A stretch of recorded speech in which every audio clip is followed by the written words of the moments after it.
हालांकि ये final list अभी नहीं है, वोटरों की फाइनल लिस्ट 6 मार्च को आएगी। तब तक आप अपना नाम जुड़वा सकते हैं। एसआईआर पर कैसे सियासत हो रही है, वोटर लिस्ट में नाम कटने से बीजेपी को झटका या एसपी को, जनता का क्या कहना है, इस पर देखिए एक रिपोर्ट।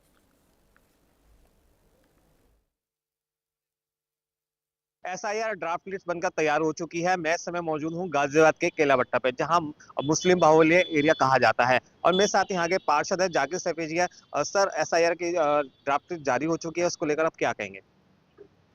उसमें जो है चुनाव आयोग के जो अधिकारी हैं उनके नेतृत्व में जो काम हुआ है वो निष्पक्ष रूप से नहीं हुआ। नंबर एक, आधी अधूरी तैयारियों के साथ वो आए हैं। ना तो मकान नंबर ठीक से डाले गए हैं, क्योंकि मकान नंबर हॉट टेस्ट की रसीद से रखा जाता है। हॉट नगर जो वैसा फ्री होल्ड कॉलोनी होती है उसमें नगर निगम को मकान नंबर रखने का अधिकार है, और यहाँ 95% लोगों के यहाँ मकान नंबर हैं, लेकिन उसके बाद भी यहाँ मकान नंबर नहीं रखे गए हैं। मकान नंबर वास्तव में कुछ है, लिखा कुछ गया है, जिसकी वजह से आधी अधूरी तैयारियों के साथ काफी मतदाताओं के नाम छूट गए हैं। क्योंकि 2003 की लिस्ट में काफी मतदाताओं के नाम नहीं थे। कुछ लोग बाहर से आए हैं, कुछ लोग पहले से रह रहे हैं यहाँ, कुछ लोग बनवा नहीं पाए थे। लेकिन इसमें जो है काफी अनियमितताएं बरती गई, जिसकी वजह से काफी तादाद में नाम लोगों के कट गए हैं। जिन लोगों की वोट कट गई है, हमारी राय ये है कि उनकी भी मतलब प्रतिक्रिया पूरी करी जाए। जो रह गए हैं वो भी तो इसी देश के वासी हैं, तो उनको भी यहाँ पूरा अधिकार मिलना चाहिए। क्या आपकी वोट आई है? आपके जी, परिवार की सभी सदस्यों की वोट पूरी जी है? हमारी सबकी वोट है। तो एसआईआर हुआ था, अब नई लिस्ट में भी हमारा नाम आ चुका है। मेरे साथ में यहाँ सपा से भी हैं, उनसे भी जानेंगे। विपक्ष लगातार आरोप लगा रहा है, आप लोग लगातार आरोप लगा रहे हैं कि जो एसआईआर लिस्ट है वो सही तरीके से नहीं काम किया गया, और खास तौर से मुस्लिम एरिया है वहाँ पे वोट काट दी गई है। आपका इस बारे में क्या कहना है? नहीं, ये खासकर मुस्लिम इलाकों में नहीं, पूरे यूपी में ही आपने देखा होगा। 1 महीने का समय जो है एसआईआर के कार्य को, इतना बड़ा प्रदेश है, सबसे बड़ी देश की सबसे बड़ा प्रदेश है, काफी इतनी 20 करोड़ से ज्यादा जनसंख्या वाला प्रदेश है। उसमें 1 महीना बहुत कम था। बहुत आनन फानन में जो है इस कार्य को कराया गया। इसकी तैयारियां पूरी नहीं थी। जो बीएलओ थे जो हमारे, जिनको लगाया गया था, उनकी ट्रेनिंग भी उनको सही तरह से नहीं दी गई थी। आप देखेंगे आंगनवाड़ी के जो कार्यकर्ता थी वो उसमें लगी हुई थी, आशा वर्कर थी, जो हमारे शिक्षक हैं वो लगे हुए थे। अगर उनको पूरी तैयारियों के साथ में, ट्रेनिंग के साथ में अगर लगाया जाता और कम से कम 2 महीने का समय जो है यहाँ दिया जाता, तो मेरे ख्याल से सही तरीके से कार्य होता। अब आप हमारे यहाँ साहिबाबाद में 4 तारीख जब लास्ट डेट थी, तो 42% जो है कार्य पूरा हुआ था साहिबाबाद विधानसभा में। फिर आनन फानन में जो भी हुआ, योगी जी यहाँ आए, सबको लताड़ लगाई, वो जा करके जो है 60-62% पर पहुंचा। तो हमारे यहाँ शहर विधानसभा में 1,18,700 तकरीबन मतदाता जो है कटे हैं, वोट कटे हैं। 1 महीने का समय तो काफी है, लेकिन इसमें जागरूक होना पड़ेगा, जनता को भी जागरूक होना पड़ेगा, और जो हमारे क्षेत्र के नेतागण ने, इन लोगों को भी इसमें सहयोग करना पड़ेगा। सबकी जरूरत है। बिल्कुल, लोगों का कहना है कि 1 महीने का टाइम तो काफी है, लेकिन लोगों को जागरूक होना पड़ेगा। पार्षद जी, फिर से मैं आपके पास आना चाहूंगा। करीब 8 लाख से ज्यादा वोट गाजियाबाद की कटी हैं। इस बारे में आप क्या कहेंगे कि क्या रीजन रहा कि 8 लाख से ज्यादा वोट काटनी पड़ी? देखिए, जो वोटें कटी हैं, जो जनप्रतिनिधि चुनाव लड़ते हैं, चाहे वो जीते हैं चाहे वो हारते हैं, वो सिर्फ चुनाव लड़ने के लिए आते हैं। वोट बनवाने के टाइम पे वो नाराज हो जाते हैं, उनके कार्यकर्ता नाराज हो जाते हैं। जो यहाँ 2 दफे लोकसभा चुनाव लड़ी, एक दफे मेयर का चुनाव लड़ी, वो अब उन्हें एसआईआर में आना चाहिए था। मुस्लिम बहुल क्षेत्रों में काफी तादाद में उनको वोट दिया। मैं पूछ रहा हूँ कि क्या वो विदेश घूमने गई हुई थी एसआईआर के टाइम पर? उनको वोट नहीं बनवानी चाहिए थी? जिन लोगों को परेशानी हो रही थी, बीएलओ को परेशानी हो रही थी, आम जनता को परेशानी हो रही थी, तो उन लोगों को आना चाहिए, उनकी पार्टी को उनको भेजना चाहिए था। क्या चुनाव के टाइम पे इन मतदाताओं की याद आती है? और वोटर लिस्ट में काफी खामियां रह गई हैं, और मैं प्रशासन से अपील करना चाहता हूँ, चुनाव आयोग से अपील करना चाहता हूँ, इसको डोर टू डोर किया जाए। देखिए, प्रदेश में बहुत बड़ी जनसंख्या है और 1 महीने का टाइम काफ़ी नहीं था। जिस तरीके से ये हमने देखा है ड्राफ्ट रोल में, ये वोटर में नाम बनवाना चढ़वाना, बहुत अफरा तफरी का माहौल रहा है। उसके बावजूद ये आपके जो बीएलओ हैं उन्हें सही तरीके से ट्रेन नहीं किया, उन्हें जानकारी नॉलेज नहीं रही। हमने जो देखा है, वोटर खुद अपने पर्चे ले लेके इधर से उधर, उधर से उधर, कुछ मालूम नहीं है, कहीं किसी का मिल रहा है नाम, किसी का नहीं मिल रहा है। और बीएलओ ने जो बैठे हैं उनको सही तरीके से जानकारी मिली, और वो बेचारे जब उनको जानकारी नहीं तो हेल्प कैसे करेंगे, उन्हें पता ही कुछ नहीं है। बहुत ज्यादा इसमें अफरा तफरी रही है, और ये इसमें देखिए अभी भी मिस्टेक है। मैं आपको दिखा दूं, देखो आज भी ये आपका देखिए, ये इसमें वोटर का नाम क्या आ रहा है और उसका सन ऑफ देखिए, और ये 2-3 मेरे पास ऐसे अभी भी हैं प्रूफ, मैं दिखा दूंगा। वोटर का इतना सब कुछ होने के बाद भी जब भी मिस्टेक है दिया, वोटर का नाम है आपका घनश्याम यादव और उसके पिता का नाम लिखा है फिदा हुसैन। अब इसको आप कैसे वेरीफाई करेंगे, कैसे ढूंढेंगे, क्या दिखाएगा? इतना सब कुछ होने के बाद भी ये इसमें इतनी बड़ी बड़ी मिस्टेक चल रही है। ये मेरे पास बाई प्रूफ है, ये उन्नाव का है और ऐसी बहुत जगह हुई हैं ये। बिल्कुल देखिए, मेरे साथ में स्थानीय लोग थे और यहाँ के पार्षद भी थे। सबकी अपनी अलग अलग राय है। किसी का कहना है कि एसआईआर का समय 1 महीने का काफी है और किसी का कहना है कि समय बढ़ा दिया जाना चाहिए। अब देखना होगा कि समय बढ़ता है या 1 महीने का समय ही रहता है। मैं ऋषभ भारद्वाज, न्यूज इंडिया, गाजियाबाद। तो वही एसआईआर के आंकड़ों को लेकर वाराणसी के लोगों का क्या कुछ कहना है, आइए आपको वो भी सुनवाते हैं। एसआईआर प्रक्रिया पूरी होने के बाद पहली मतदाता सूची जारी हुई है। वाराणसी जनपद में लगभग 5,73,000 वोटर काटे गए हैं, जिसके बाद से सियासत गर्म हुई है। यहाँ हमारे साथ कई सारे लोग मौजूद हैं, हम उनसे बात करेंगे और जानेंगे कि ये जो शहरी क्षेत्रों में बताया जा रहा है कि शहरी क्षेत्रों में ज्यादातर मतदाता कटे हुए हैं। क्या लगता है शहरी क्षेत्रों में क्यों ज्यादातर मतदाता कटे हैं? देखिए, एसआईआर की जो प्रक्रिया यह चल रही थी, चुनाव आयोग इस प्रक्रिया में पूरी तरह से विफल रहा है अभी तक। मेरा नाम स्वयं ही मेरे विधानसभा में, मैं वोटर था, शिवपुर विधानसभा का वोटर हूं। मैंने वोटर लिस्ट में अपना नाम खोजा, मेरा नाम स्वयं कट गया है। मेरा नाम आलोक सौरभ पांडे है। तो चुनाव आयोग को विशेष गहन परीक्षण अपने कार्य पर करने की जरूरत है सबसे पहले, उसके उपरांत ही कुछ काम किया जाए। बहुत सारे मतदाताओं का जो नाम कट गया है, जिस दिन यह आक्रोश एक आंदोलन का रूप ले लेगा, वो बड़ा चुनौतीपूर्ण हो जाएगा चुनाव आयोग के लिए। चुनाव आयोग के लिए यह बड़ा चुनौतीपूर्ण हो जाएगा। यहाँ हमारे साथ कुछ लोग और भी, हम उनसे बात करेंगे। जो मतदाता कटे हैं, जो बात आ रही है कि 5,73,000 लगभग मतदाता कटे हुए हैं। हालांकि अभी सूबे के मुखिया योगी आदित्यनाथ ने भी सख्त निर्देश दिए हुए हैं कि जहां कहीं भी कोई सही मतदाता है उसका नाम मतदाता सूची में शामिल किया जाए। उसके बावजूद भी इस तरीके की राजनीति हो रही है। क्या ये धीमी प्रक्रिया थी बीएलओ के माध्यम से या क्या कुछ था? देखिए, बड़ा कार्य है। 1,50,00,000 की 1,50,00,000 की जनसंख्या है। इसमें धीरे धीरे प्रोसेस हो रहा है। जो कमियां हैं धीरे धीरे दूर होंगी। भारत का जो नागरिक है उसे कभी भी किसी चीज से वंचित नहीं किया जाएगा। कुछ काम होते हैं, सरकार करती है, कुछ कमियां हैं, फिर उसके बाद गहन विचार होगा, विमर्श होगा और विरोधी पार्टियों के साथ भी विमर्श होगा। उनसे जो भी कमियां निकलेंगी उसको सरकार ठीक करेगी। ऐसा नहीं है सरकार किसी जो भारतवासी है उनको कभी भगाएगी नहीं, न उनका नाम काटेगी। हाँ, उनका नाम जरूर कटा है जो बाहरी प्रदेशों से, बाहरी जिलों से आके यहाँ वोटर लिस्ट में नाम जुड़ा लेते थे।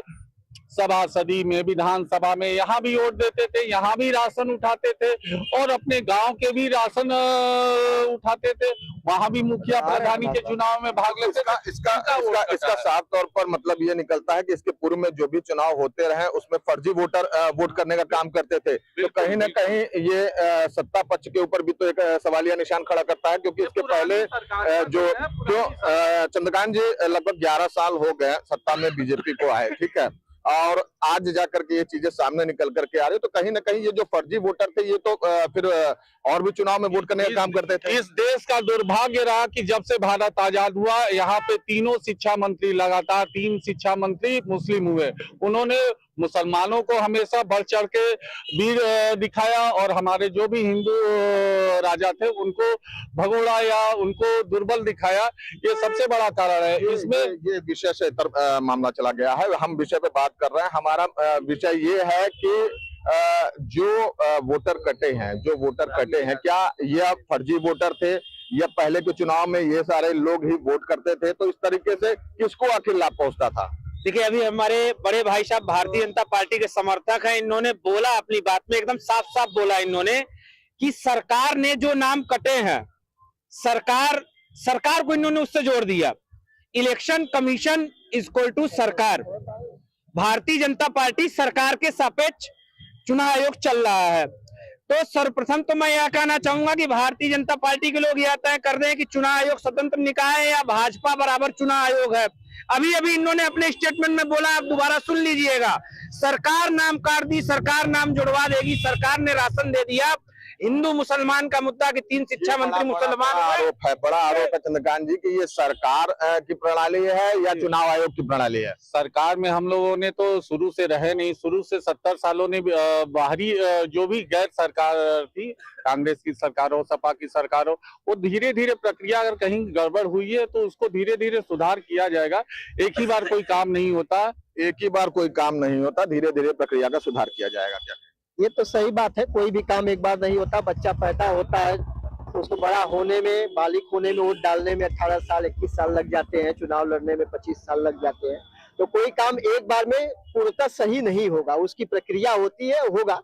अब भारत का एक भी नागरिक का वोट नहीं जाएगा, वो जो जिसका वोट कटा ये आज ही क्यों 2024 के बाद, ये आज ही क्यों 2025 में इसकी शुरुआत क्यों हो रही है, इसके पहले क्यों नहीं? गृह मंत्री जब थे 2004 में, वो भी तो बोले थे कि 2-3 करोड़ रोहिंग्या मुसलमान घुस गए अंदर, तब तो भाजपा की सरकार थी नहीं।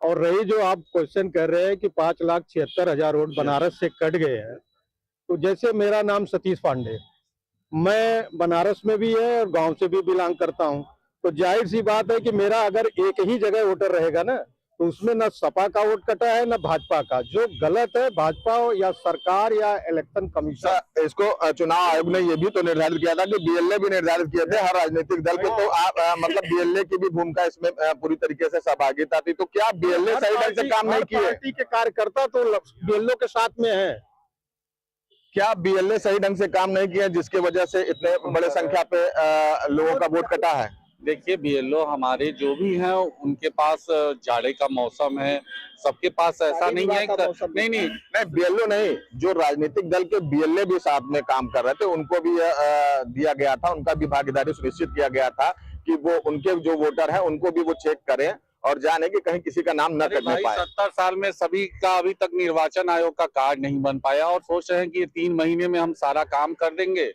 ऐसा होता नहीं है। देखिए सरकार भी अच्छा काम करिए, विपक्षी दल भी अपना सहयोग कर रहे हैं। राजनीति करना सत्ता और विपक्ष का काम है, उनका काम अगर राजनीति नहीं करेंगे तो उनके लोग उनसे जुड़ेंगे कैसे? जुड़ना भी तो चाहिए। देखिए विरोधी अच्छा काम करते हैं, विरोधी सरकार को कभी कभी आईना भी दिखाते हैं कि ये अखिलेश यादव ने साफ तौर पे कहा है कि ये जो एसआईआर की प्रक्रिया थी, ये प्रक्रिया जो शुरू किया भाजपा ने, जो उनका कहना था, ये उसमें खुद ही फंसते जा रहे हैं। क्या कहेंगे? देखिए बिल्कुल फंसते ही जा रहे हैं। भारतीय जनता पार्टी के लोग अपने ही गड्ढे में, जो इन्होंने गड्ढा खोदा है, खुद इसमें गिरते नजर आ रहे हैं। ये लोग परेशान है पूरी तरह से, भाजपा के लोग। अचानक से इतने नाम कट गए हैं, अपने विपक्ष के लोगों का नाम काटते काटते कई ऐसे नाम काट दिए जो इनको समझ में नहीं आया, क्योंकि विपक्ष इतना मजबूत हो चुका है। समाजवादी पार्टी जातिवाद की राजनीति तो करती नहीं, धर्म की राजनीति तो करती नहीं, तो विभिन्न धार्मिक और जाति के आधार पर जो नाम काटना चाहते हैं उसी में अपने वोटरों का भी नाम इन्होंने कटवा दिया। ये जो प्रक्रिया थी ये किसी राजनीतिक दल की तो नहीं थी, ये तो चुनाव आयोग की प्रक्रिया है, तो फिर इसमें भाजपा को शामिल क्यों किया जा रहा है? अब देखिए, ये तो हम सामाजिक कार्यकर्ता हैं, हम पार्टी के विषय में नहीं जाते हैं, लेकिन हर पार्टी भाई आरोप लगाना उसका नैतिक दायित्व है। भाई समाज में जब 2 वकील बहस करते हैं तो एक कोई 302 का मुस्लिम होता है, उसके बाद भी विपक्ष का वकील बहस करता है, अपना साक्ष्य करता है, प्रस्तुत करता है, तो इसमें विपक्ष को आरोप लगाएगा ही, इसमें मुझे नहीं करना। लेकिन एक जान लीजिए, देश में जब भगत सिंह देश की आजादी लड़ रहे थे तब भी लोग आरोप लगा रहे थे। उनको ना मुख्यमंत्री बनना था ना प्रधानमंत्री बनना था, उनको देश के लिए फांसी चढ़ना था। लगभग 3 करोड़ मतदाता प्रदेश में कटे गए हैं, 2 करोड़ 89 लाख। अब उसके बाद से एक सूबे के मुखिया ने सख्त आदेश जारी किया हुआ है कि ज्यादा से ज्यादा बूथों पर जाकर के काम किया जाए, बूथ लेवल पर काम किया जाए, और जो बीएलए हैं उनको भी ये निर्देशित किया गया है कि इस पूरी प्रक्रिया को सही ढंग से करें, ताकि जिनके भी नाम कटे हुए हैं उन सारे लोगों के नाम उसमें शामिल हो जाएं। तो अब अगर देखा जाए, जो आंकड़े सामने आ रहे हैं, अगर देखा जाए तो लगभग 4 करोड़ मतदाताओं को और शामिल करने की बात की जा रही है। तो ये प्रक्रिया से क्या समाजवादी पार्टी इसका विरोध करेगी? नहीं, बिल्कुल नहीं। हमारे राष्ट्रीय अध्यक्ष अखिलेश यादव जी ने अभी कल ही बोला है, जागते रहो। सभी मतदाताओं के लिए उन्होंने इस बात को बोला है कि जिन लोगों के नाम कट गए हैं या गलत तरीके से हटा दिए गए हैं, उनके लिए उनका संदेश है, जागते रहिए और अपना नाम मतदाता सूची में रखिए। लोकतंत्र को बचाने का काम करिए, संविधान को बचाने का काम करिए, संवैधानिक ढांचे को बदलने का काम जो भारतीय जनता पार्टी कर रही है, इलेक्शन कमीशन स्वयं को बताने का कार्य कर रही है, वो ना हो पाए। सभी मतदाता जागते रहें और अपना नाम वोटर लिस्ट में जुड़वाने का काम करें। समाजवादी पार्टी सभी से यही चाहती है, चाहे वो किसी भी पार्टी का मतदाता हो, चाहे किसी भी पार्टी का समर्थक हो। सहभागिता मिल गई, समाजवादी पार्टी आपके साथ खड़ी हुई है। अब आगे की प्रक्रिया क्या होगी? ये जो बातें सामने आ रही हैं कि लगभग 2,79,00,000 मतदाता पूरे प्रदेश में काटे गए हैं, इनको फिर से शामिल करने की बात आ रही है। बिल्कुल, अगर वो भारत के नागरिक हैं तो उनको शामिल करने का दायित्व तो भारत सरकार को है, चुनाव आयोग को है, यहाँ के मुख्यमंत्री को है, यहाँ के डीएम को है। कोई काटा नहीं जाएगा। जो भारत के वासी हैं वो भारत में रहेंगे, उनका अधिकार है, वो रहेंगे। लेकिन जो बाहरी लोग, जो रोहिंग्या आए हैं, उनको रहने का कोई अधिकार नहीं है बांग्लादेशियों, क्योंकि ये लोग माननीय अखिलेश जी की बात कर रहे हैं। माननीय अखिलेश जी का एक भी नारा ये भी है कि और भाई और भाई का, ये लोग उन्हीं के पीछे पड़े रहते, बाकी इनको और कोई जाति नहीं दिखाई देती। अगर जाति दिखाई दी होती तो इनका इलेक्शन हो सकता था 2024 में आते, 27 में आते, कहीं तो दिखाई नहीं। क्या इस पूरी प्रक्रिया से 2027 चुनाव, विधानसभा चुनाव जो है उस पर कोई असर पड़ेगा? देखिए, जैसे अभी हाल में ही 2024 का लोकसभा चुनाव संपन्न हुआ, समाजवादी पार्टी उत्तर प्रदेश में सबसे बड़ी पार्टी बनकर उभरी। 2027 में समाजवादी पार्टी पूर्ण बहुमत के साथ उत्तर प्रदेश में सरकार बनाने जा रही है और इसका असर भाजपा पर पड़ने वाला है। भाजपा गर्त में जा रही है उत्तर प्रदेश में 2027 की विधानसभा चुनाव में। भाजपा गर्त में जा रही है, इस प्रक्रिया के बाद भी ये कहा जा रहा है भाजपा गर्त में जा रही है। भाई, ये तो बनारस वाले खुद जानते हैं और यूपी वाले खुद जानते हैं। चौमुखी विकास हुआ है। इस बनारस की परिधि पहले 12 किलोमीटर की थी, आज 40 किलोमीटर का शहर हो गया है और चारों तरफ रिंग रोड का जाल बिछ गया है। और यहाँ पे जो तमाम सुविधाएं मेट्रोपॉलिटन सिटी में होती थी, आज वो सारी सुविधाएं बनारस में, बनारस की सारी सीटें लगभग हमारी है और पूरे प्रदेश में फिर जीता जाएगा। ऐसा नहीं है किसी के कहने से, किसी के बहकावे में यहाँ की जनता आने वाली नहीं है।